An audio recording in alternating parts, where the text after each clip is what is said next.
Serba-serbi Ramadan di negara lain tentunya menarik ya untuk disimak, apalagi dengan beragam keunikan dari berbagai negara di belahan dunia ya. Betul, kalau tadi di paket berita kita sudah lihat Bahrain, kita sudah lihat Yerusalem. Iya. Namun bagaimana suasana Ramadan yang ada di kota London, Inggris? Nah, kita sudah terhubung dengan Mbak Diah Prawesti, yaitu seorang WNI yang ada di London. Halo, Assalamualaikum, selamat pagi waktu Indonesia Mbak Diah, apa kabar? Waalaikumsalam warahmatullahi wabarakatuh. Selamat pagi waktu Indonesia dan selamat malam waktu London, Mas dan Mbak. Selamat malam. Alhamdulillah kabar baik. Alhamdulillah ya. Berarti artinya kalau kita sahur di sana masih baru berbuka ini Mbak Diah ya? Saya ya sudah berbuka sekitar 1 jam yang lalu, Oke. sedang mau siap-siap Oke. sholat Isya dan tarawih sekarang. Berbukanya pakai gorengan nggak nih Mbak Diah? Wah, hari ini saya istimewa, berbukanya pakai dadar gulung. Kemudian ya dadar gulung kiriman dari salah seorang teman, kemudian dengan bakso. Ya, jadi lengkap menu Indonesia. Tetap ada Lengkap Indonesianya banget ya baksonya. Nah, Mbak Diah kalau Oh iya dong. Ya.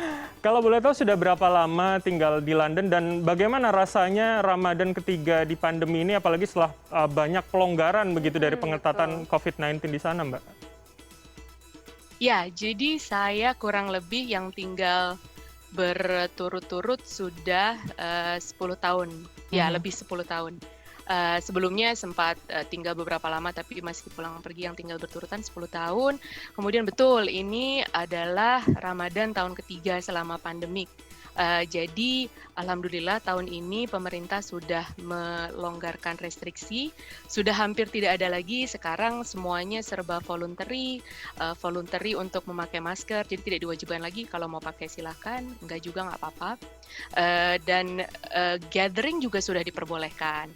Jadi kami di sini dengan komunitas lokal sudah mulai kembali ke masjid, meramaikan masjid, juga ramai melakukan kegiatan-kegiatan berbuka puasa. Ini seperti yang di video tadi, itu adalah salah satu kegiatan yang biasanya saya selalu bela-belain untuk ikutan. Jadi ada namanya Open Iftar, jadi dilakukan oleh organisasi yang namanya Ramadan 10 Project. Jadi kami iftar bersama di landmark-landmark di kota London. Mereka biasanya muter-muter, pindah-pindah, termasuk juga pindah-pindah kota. Nanti kami bukan mengundang. Jadi semuanya boleh datang. Banyaknya juga teman-teman yang non-Muslim juga datang. Jadi kami memperkenalkan apa itu berpuasa, apa itu iftar, berbagi makanan bareng-bareng, sharing cerita, berkenalan gitu. Jadi sekarang sudah diperbolehkan setelah 2 tahun tidak ada tuh open iftar. Sekarang ada open iftar, kemudian ada iftar under the star. Jadi kami iftar di tempat terbuka, di bawah bintang, termasuk juga acara-acara yang lainnya. Jadi looking forward untuk nanti sholat Id juga berjamaah setelah 2 tahun nggak sholat Id berjamaah. Begitu. Baik. Oke. Ini tagline-nya menarik ya, Iftar Under the Star. Waduh, mungkin nanti kita bisa Ya. adopsi gitu Oh, ya. di ke sini. Indonesia ya. Oke, Mbak Diah, ini kan di London ini kan kita tahu bahwa minoritas Muslim ya berada di sana. Tapi di London itu kayak di Indonesia nggak sih ada kayak kegiatan spesial atau kegiatan khas gitu yang dilakukan komunitas Muslim di sana selama bulan suci Ramadan?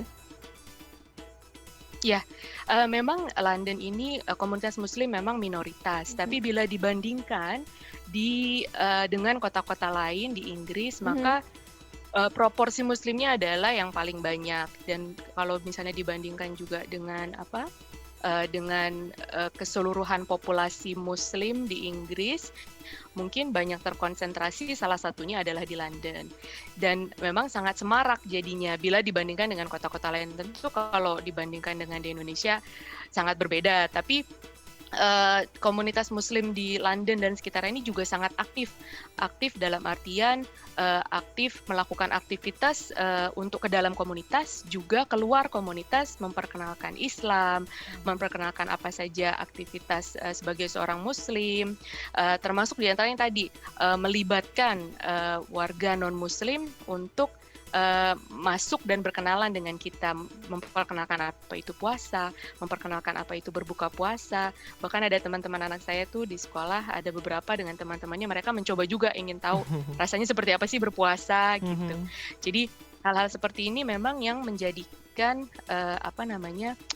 citra Islam dan Muslim itu menjadi berbeda dari kebanyakan pandangan dunia Barat yang tentu kita tahu ide Islamofobianya sangat kental, bahwa Muslim itu dekat dengan keterbelakangan, kekerasan, kebodohan, ketidaktahuan, dan lain sebagainya. Jadi ini adalah salah satu cara kita memperkenalkan apa itu Islam yang sebenarnya. Dan pemerintah lokal juga sangat akomodatif kalau misalnya kami ingin meminjam tempat, meminjam lapangan, atau meminjam bahkan tempat-tempat yang sangat penting ya, misalnya seperti di Trafalgar Square, untuk dipakai tempat berbuka puasa di dekat London Bridge, di dekat The Shard, mereka sangat akomodatif. Jadi ya alhamdulillah lebih mudah memperkenalkan Islam dengan situasi yang kondusif. Tentu di tempat-tempat lain tidak semudah di sini, saya juga menyadari itu, tapi dari sini memang mudah-mudahan bisa menjadi menyebar ke tempat-tempat yang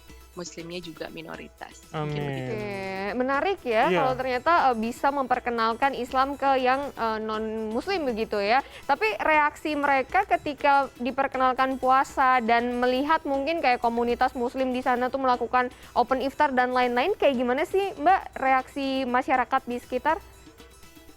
Iya, biasanya umumnya kalau yang belum pernah punya kenalan atau punya teman yang seorang Muslim, umumnya mereka akan terkejut ya kalau misalnya mereka tahu kita berpuasa. Oh, kalau sekarang nih karena sudah musim semi ya, berpuasanya jauh lebih pendek dibandingkan ketika puncak musim panas mungkin sekitar 3-4 tahun yang lalu ya, yang ketika kita berpuasa tuh 18,5 jam. Biasanya mereka kaget tuh, yang benar aja berpuasa nggak minum. Kalau nggak makan mereka masih masuk akal gitu ya. Oke, kalau orang intermittent fasting juga nggak makan gitu ya 18 jam. Tapi kalau nggak minum tuh mereka nggak masuk akal gitu kayaknya. Jadi biasanya umumnya reaksi mereka tuh kaget. Apalagi kalau anak-anak. Biasanya yang menjadi tantangan terbesar itu adalah anak-anak yang di sekolah. Karena nanti gurunya akan khawatir, gurunya mengirim surat. Biasanya kita sebagai orang tua harus mengirimkan surat ke sekolah, memberitahu bahwa anak kita akan belajar berpuasa atau berpuasa, jadi nanti mungkin tidak akan lunch di sekolah dan lain sebagainya. Tapi kemudian ketika mereka melihat bahwa kita yang Muslim, meskipun berpuasa, meskipun nggak makan, nggak minum, kita yang sebagai pelajar tetap bisa melakukan aktivitas belajar, kita yang bekerja tetap melakukan aktivitas pekerjaan seperti biasa. Dan mereka kemudian melihat bahwa oke, ini bukan alasan kok buat para Muslim ini untuk kemudian jadi males atau ongkang-ongkang kaki. Enggak kok, berpuasa tidak tidak menghentikan mereka untuk tetap melakukan aktivitas gitu. Jadi mereka lebih respect kalau boleh dibilang dalam hal tersebut. Kemudian ketika tadi itu iftar, memang di sini biasanya kami juga mengundang. Kalau misalnya di tempat kerja gitu, kita mengadakan iftar, kita undang teman-teman yang non-Muslim juga. Kalau kebetulan saya bekerja di rumah sakit, kadang-kadang dapat shift sampai malam gitu ya, atau kadang bahkan harus menginap di rumah sakit, saya harus berbuka puasa di rumah sakit. Biasanya saya tunjukkan, ini menu iftar saya, ini kurma, ini takjil, ini sebagainya. Mereka juga pengen tahu, oh gini ya, oh biasanya apa menunya. Jadi memperkenalkan kepada mereka, dan mereka juga ikut menikmati. Jadi pendekatan-pendekatan yang sifatnya informal, yang sifatnya personal itu saya rasa sangat efektif untuk memperkenalkan Islam. Mungkin demikian. Oke, iya, saya setuju nih ya bahwa tadi dikatakan tidak bisa ongkang-ongkang kaki. Berarti puasa bukan menjadi sebuah privilege ya untuk kita menurunkan kinerja sehari-hari. Bukan alasan ya. Bukan alasan tentunya. Bukan alasan. Nah, Mbak Diah, apakah teman-teman komunitas non-Muslim di sana misalkan ikut menyumbang makanan, ikut bagaimana partisipasinya mereka ketika ada perkumpulan seperti itu, baik komunitas Indonesia, dari luar Indonesia dan non-Muslim, seperti apa? Ya, jadi biasanya di sini komunitas non-Muslim biasanya setidaknya memberikan ruangan untuk kita untuk melakukan aktivitas kita. Sebagai contoh, misalnya di tempat kerja saya, kantin itu saat ini ketika bulan Ramadan mereka tahu stafnya yang Muslim. Kami sangat minoritas di tempat kerja saya, sangat minoritas yang Muslim. Tapi rumah sakit dan kantin tuh tahu bahwa kita tidak akan makan siang. Jadi mereka menyediakan frozen food di kantin ya, yang boleh kita ambil secara gratis. Kalau kita muslim dan berpuasa, mereka akan kasih gratis. Nanti boleh dibawa dan disimpan untuk berbuka, terutama staf yang harus misalnya bekerja sampai malam gitu ya, karena shiftnya panjang. Jadi nanti ketika berbuka mereka harus masih di rumah sakit, jadi mereka menyediakan. Kemudian tempat kerja saya juga, jadi kami punya musola tapi kecil banget gitu ya. Jadi kalau yang kayak bagian perempuannya mungkin hanya bisa mengakomodasi 3 orang, yang laki-laki tempat bagian laki-lakinya hanya bisa mengakomodasi sekitar mungkin nggak lebih dari 10 orang gitu. Nanti mereka selama bulan puasa tuh mereka tahu biasanya akan lebih banyak orang yang datang gitu ya.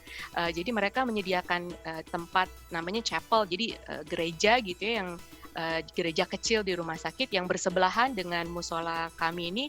Jadi mereka berikan tuh ruangannya untuk kami sholat, apalagi untuk sholat Jumat. Jadi mereka beri partisi, jadi kami diberi space lebih.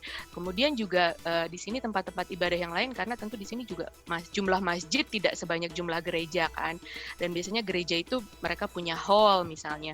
Mereka juga dengan senang hati meminjamkan hall kalau kita butuh untuk acara, misalnya untuk acara buka bersama atau acara apa, mereka dengan sangat senang hati menyewakan atau meminjamkan, bahkan untuk acara religius gitu ya, kita gitu kan berbuka bersama. Nah untuk apakah ada yang menyumbang, biasanya sih kalau saya lagi kerja di tempat kerja, ya biasanya kita selalu share makanan gitu ya, tapi mereka sangat akomodatif. Yang saya temui pengalaman saya, alhamdulillah, despite of segala cerita Islamofobia yang terjadi, alhamdulillah kalau pengalaman saya pribadi banyak positifnya. Begitu. Oke, artinya cukup toleran begitu ya teman-teman non-muslim, teman-teman dari luar komunitas Indonesia.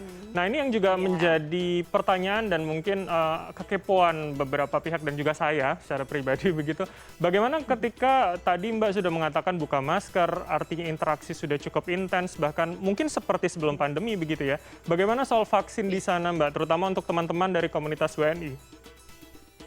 Ya, jadi vaksin di sini Inggris sekarang sudah menyelesaikan booster sampai adik-adik yang teenager, dan sekarang akan di roll out dosis keempat dan dosis untuk anak-anak 5-12 tahun. Jadi saat ini cakupan vaksin di Inggris cukup baik.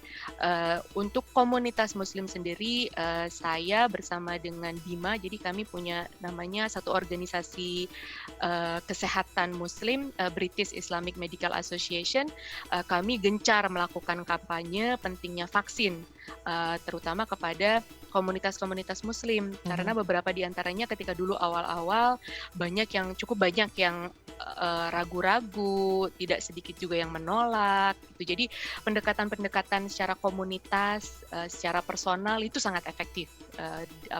Selama ini kami melakukan pendekatan kampanye, datang ke komunitas, ke masjid-masjid, memberikan edukasi, dan alhamdulillah cakupan sekarang sangat baik.